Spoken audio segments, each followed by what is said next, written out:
जल्दी से। मैम, आपने मुलाकात की है परिजनों से, क्या कुछ रहा? देखिए, अंकिता हत्याकांड में निश्चित रूप से पूरा प्रदेश स्तब्ध है, और मैं तो कहूँगी शायद अब पूरा देश भी स्तब्ध है। और इस देवभूमि में इस प्रकार का कांड होना अपने आप में मैं समझती हूँ कि शायद कोई ऐसा विकृत मानसिकता के लोग ही होंगे जो ऐसा काम कर सकते होंगे। माननीय मुख्यमंत्री जी ने आज मुझे यहाँ भेजा है, उनके निर्देश के क्रम के साथ साथ में, क्योंकि मुझे जानकारी मिली कि अंकिता की माताजी हमारी मिनी आंगनबाड़ी कार्यकर्ती भी हैं, विभाग के मंत्री होने के नाते भी और महिला होने के नाते भी मेरी जो संवेदनाएं हैं, सरकार की संवेदनाएं हैं, मुख्यमंत्री जी की भावनाएं हैं, आज उन परिवारजनों के साथ मिलते हुए उनको बताया है। और सरकार की ओर से जो कोई भी अपेक्षा उन्होंने हमसे करी है कि फास्ट ट्रैक कोर्ट में सुनवाई हो, अथवा जो अपराधी हों वो किसी भी प्रकार से बचने ना पाए, एसआईटी का गठन हो, अथवा उनकी भावनाओं को देखते हुए पाताल लोक में भी यदि कोई व्यक्ति है उसको भी निकालने का, जन भावनाओं को देखते हुए एक अवैध रिजॉर्ट बनाने के परिप्रेक्ष्य में और वहाँ पे गलत काम करने के परिप्रेक्ष्य में बुलडोज़र चलाने का निर्णय हो। मैं समझती हूँ कि इतिहास में आज से पहले कभी भी किसी भी घटित घटना पर इतने बड़े स्टैंड नहीं लिए गए। लगातार मुख्यमंत्री जी परिवार के साथ संपर्क में हैं, लगातार डीजीपी हो, पुलिस हो, लगातार परिवार के लोगों के संपर्क में हैं। हर जो भी घटना में हमें मिल रहा है उसको लगातार पुलिस प्रशासन के द्वारा भी सबके सामने रखा जा रहा है, ताकि कोई भी चीज़ किसी भी तरीके के अफवाहों में गलत परिस्थितियां पैदा ना करें।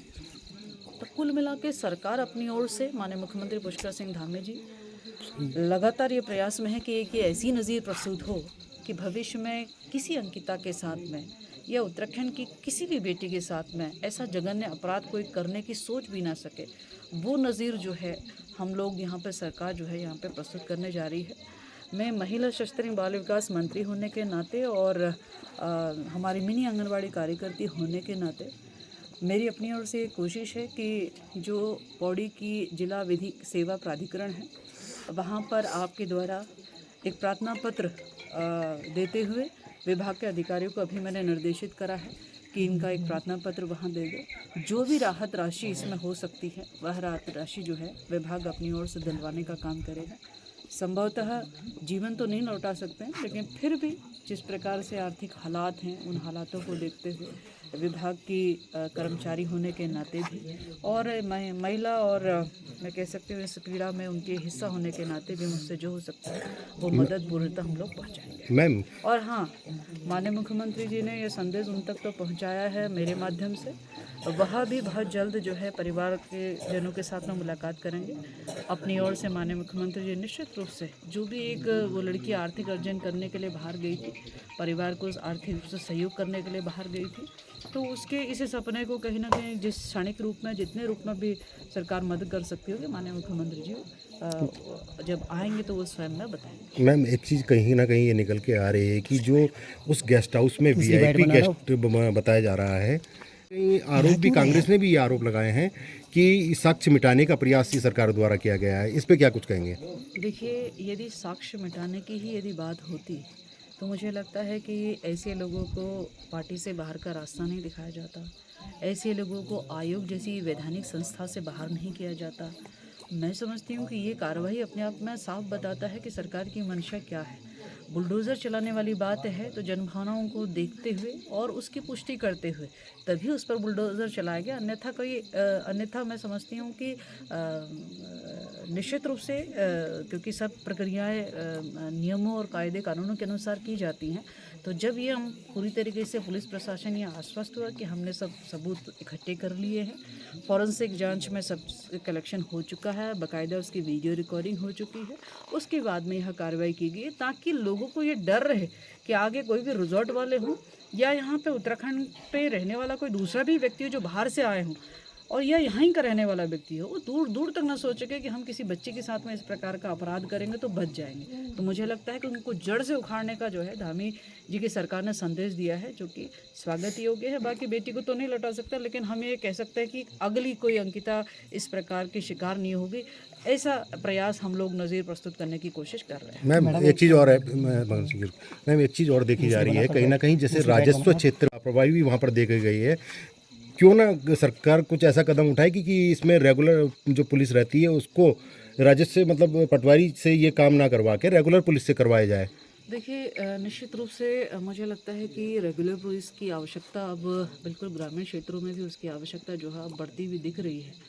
जिस प्रकार से लोगों का यहाँ पर रिजॉर्ट बनना या अन्य चीज़ें बनना, होटल इत्यादि बनना लगातार बदस्तूर जारी है, तो ऐसा लगता है कि अब ज़रूर पुलिस का जो है व्यापकता उसकी बढ़ाई जानी चाहिए। लेकिन हमें भी कभी कभी बहुत खेद होता है कि जब भी हम थानों का विस्तार करना चाहें, जब भी हम चौकी का विस्तार करना चाहें, तो सामान्य जनमानस की ओर से विरोध आता है। स्वयं मैं अपनी विधानसभा क्षेत्र की बात करती हूँ तो हम अपने क्षेत्र का विस्तार थाने के परिधि में लाने की कोशिश हमने करी नहीं कि उधर से जो है लोगों की नाराज़गी आई कि हम पटवारी क्षेत्र में ही रहना चाहते हैं। तो कहीं ना कहीं जो है ऐसे भी इन्हीं कानूनों से भी जो है थानों का विस्तार नहीं हो पाता। लेकिन सरकार इस पर निर्णय करने जा रही है, जहाँ जहाँ भी ऐसा क्षेत्र या ऐसे लोग जो अशांति फैलाने की उसमें दायरे में हैं या शंकाओं में रहते हैं, क्योंकि सरकार के पास में सभी एलआई रिपोर्ट इत्यादि आती है, तो ऐसे क्षेत्रों को ज़रूर जो है रेगुलर पुलिस के अधीन जो है करने का निर्णय जो है सरकार ज़रूर लेगी। राहत के तौर पे अगर देखा जाए तो राहत के तौर पे क्या परिवार में से किसी की? देखिए, मैं ये कह सकती हूँ कि सरकार हर प्रकार का सहयोग करेगी।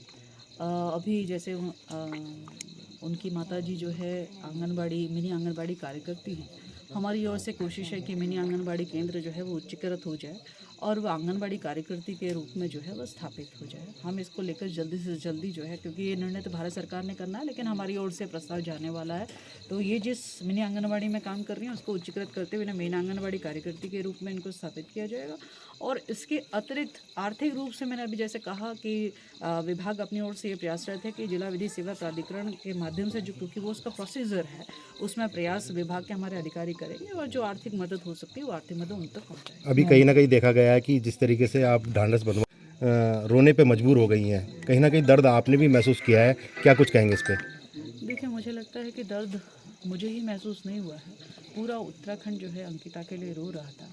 और हम सब लोग वाकई इस देवभूमि में इस प्रकार के जघन्य अपराध की कहीं जहाँ कोई जगह नहीं, जहाँ कोई व्यक्ति सोच नहीं सकता, तो ये विश्वास ही नहीं करा कि ऐसा हो कैसे गया। तो इसको देख के निश्चित रूप से एक माँ के ऊपर क्या आघात पहुँचा होगा, वो भाव मेरे अंदर भी है, वो भाव आप लोग के अंदर भी है।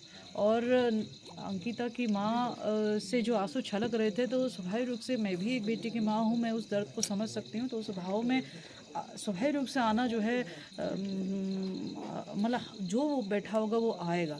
और मैं मानती हूँ कि इस दुख में जो है हम लोग उनके साथ में हैं।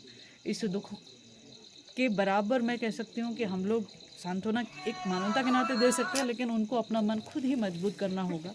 और निश्चित रूप से उनके अधीन बहुत सारे छोटे छोटे बच्चे उनके अधीन काम करते हैं, उन बच्चों का संरक्षण है और आगे चल के जो है और भी जिम्मेदारी है। जीवन निरंतरता का नाम है, हमें इस पड़ाव को भूलते हुए आगे फिर आगे बढ़ना पड़ेगा। हर बेटी में अंकिता देखना पड़ेगा, अंकिता जैसा कुछ ना हो, ऐसी चीज़ें भी हमारे को समाज में जो है हमारी, क्योंकि मिनी आंगनबाड़ी कार्यकर्ती हैं, बहुत मजबूत है और बहुत मजबूती के साथ मुझे लगता है इस जख्म को भी वो झेल जाएंगे।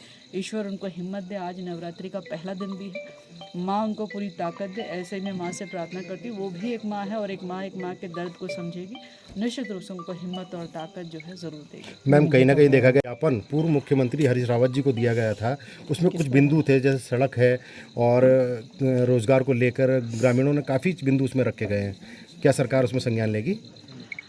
देखिए, विकास कार्य का एक भी ईंट है उसको लगाने के लिए भारतीय जनता पार्टी की सरकार और मुख्यमंत्री पुष्कर सिंह धामी और हम सब लोग प्रतिबद्ध हैं। उसके लिए कांग्रेस क्या करती है क्या नहीं करती उसकी तो अपनी राजनीति है, लेकिन हम ये कह सकते हैं विकास के लिए, चाहे वो इस क्षेत्र का गांव हो, चाहे दूरस्थ हो, चाहे कोई बॉर्डर क्षेत्र का हो, ये हमारी जिम्मेदारी है और हम इसे करेंगे। मैम देखे गए वहाँ पे जो पहले पटवारी थे और जो वर्तमान, उनको 2 दिन के चार्ज दिया गया था, उन पटवारी को सस्पेंड कर दिया गया है जिन्होंने पहले से केस नहीं फिर किया हैंडल किया था। क्यों? ऐसे क्यों? मतलब पटवारी 2 दिन के लिए 4 उनको सस्पेंड कर दिया गया है। और जो पूर्व से उस केस को देख रहे थे और वो छुट्टी पे चले जाते हैं, वो बच जाते हैं। नहीं है क्या? कहीं ना कहीं उनसे लगता है, उनके जो कहना है, अपने पीड़ित परिवार का कहना है, ग्रामीण को कहना है, तो कहीं ना कि कहीं जो संदिग्ध है मामला ये। देखिए, मेरे को तो अभी जब मैं अंकिता की माता से और पिताजी से जब मैं मिली तो मुझे तो उन्होंने ऐसा कोई शिकायत नहीं करी। पटवारी की देरी की शिकायत ज़रूर करी और उस देरी की शिकायत के परिप्रेक्ष्य में जो सरकार सस्पेंड करने की कार्रवाई कर सकती थी वो की है। तो उन्होंने अभी तक सरकार के द्वारा की जा रही कार्रवाई पर किसी प्रकार का संदेह व्यक्त नहीं किया है। ये अलग बात है कि लोग आके उनको क्या क्या समझा जाए, लेकिन मुझे ऐसा लगता है कि वो बस ये चाहती हैं कि उन अपराधियों को जो है वो सज़ा से बचने ना पाए, उन अपराधियों को फांसी की सज़ा मिले। ये उनकी आंतरिक इच्छा मैम, है। आज तक की खबर में मैं बताऊं आपको चला है, और मैंने खुद कवर किया है। पिताजी का कहना था कि जो पहले पटवारी थे और उनके साथ अभद्रता भी उनके द्वारा की गई थी पटवारी के साथ, और जो दोषी लोग हैं उनके पिताजी और इन लोगों ने सबने मिलकर उनको डराया धमकाया भी था। यदि आप इस बात को कह रहे हैं कि आपके प्रत्यक्ष कहा है, जो कि मेरे प्रत्यक्ष नहीं कहा है, आपके प्रत्यक्ष कहा है, तो मैं यही कह सकती हूँ कि माननीय मुख्यमंत्री जी की यह कोशिश की एसआईटी का गठन, उस एसआईटी में किसी भी प्रकार से कोई भी चाहे वो संवैधानिक पीठ पे बैठा हो, मित्र हो, या वो रिश्तेदार हो, या किसी प्रकार का सहयोगी हो, जिस किसी की भी संलिप्तता इस घटनाक्रम में देरी की होगी अथवा उस बच्चे के साथ अन्याय करने की हो, तो वो निश्चित रूप से जेल के सलाखों के पीछे जाएगा, चाहे फिर वो पुराना पटवारी से चाहे फिर वो नया पटवारी। थैंक यू मैम, देखा गया है कि यहाँ पे विनोद आर्य पे कब कार्रवाई है? उनकी स्थिति यह है कि उनके परिवार से विनोद आर्य जिस तरह से लगे हैं, लेकिन अभी तक उनको अरेस्ट उनके खिलाफ कार्रवाई नहीं कर पाए। मुझे लगता है कि हम सब लोग, आप सब पत्रकार बंधु भी हैं, हम सब लोग पढ़े लिखे हैं, और निश्चित रूप से हम सब ये मानते हैं कि जो जो चीज़ें जांच की परिधि में आएगा वो व्यक्ति उसमें उस जांच की परिधि के अनुसार संबंधित धाराओं में उस पर कार्रवाई होगी। हम सब लोग संवैधानिक व्यवस्थाओं से बंधे हुए हैं, तो मुझे लगता है थोड़ा सी जांच जिस प्रकार से डीआईजी स्तर पर एसआईटी का गठन हुआ है, यही अपने आप में बहुत बड़ी गंभीरता है। और जिस अधिकारी को ये जिम्मेदारी दी गई है वो अधिकारी अपने आप में बहुत जिम्मेदार लेडीज़ है। हमारे यहाँ वो एसएसपी रही है, बहुत ईमानदार अधिकारी है, बहुत अच्छी एसएसपी वहाँ पर रही है। तो मुझे लगता है कि हमें भरोसा रखना चाहिए, और न्याय के मामले में मुझे लगता है कि जो जो एसआईटी के दायरे में, शक के दायरे में, संदेह के दायरे में आएगा, आप भरोसा रखिए कोई नहीं बचेगा। पौड़ी पुलिस ने जब 24 घंटे से पहले अरेस्ट किया जाता है, इसके बारे में क्या पौड़ी पुलिस के बारे में कुछ कहेंगे? क्योंकि पुलिस ने तुरंत इस पर 24 घंटे से पहले कार्रवाई कर दी थी, तुरंत तत्काल।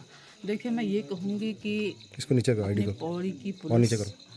को इस कार्यवाही को करने के जो निर्देश थे, और बिल्कुल खुली छूट कि कोई अपराधी कहीं भागने ना पाए, उत्तराखंड का बॉर्डर पार न करने पाए, यह निर्देश मुख्यमंत्री पुष्कर सिंह धामी जी की ओर से थे। जब ये मनोबल वहाँ से बढ़ता है तो स्वाभाविक रूप से पुलिस प्रशासन उस पर कार्रवाई करने के लिए फिर वो छूट मिलती है और फिर स्वतंत्र रूप से काम करता है। तो मैं माननीय मुख्यमंत्री जी के निर्देश के क्रम में किया, हमारे पुलिस अधिकारियों ने जो काम किया है निश्चित रूप से बहुत स्वागत योग्य है। निश्चित रूप से आज उन्हीं के कामों के द्वारा यह संदेश जा पा रहा है कि अपराधी जेल के पीछे हैं, और अपराधी संदेह के जो घेरे में है वह भी जो है जेल की सलाखों, और जो अंकिता की माँ चाहती है उस और हम लोग जो है आगे बढ़ाने का काम कर रहे हैं। तो भरोसा रखिए। Thank you very much. नमस्कार।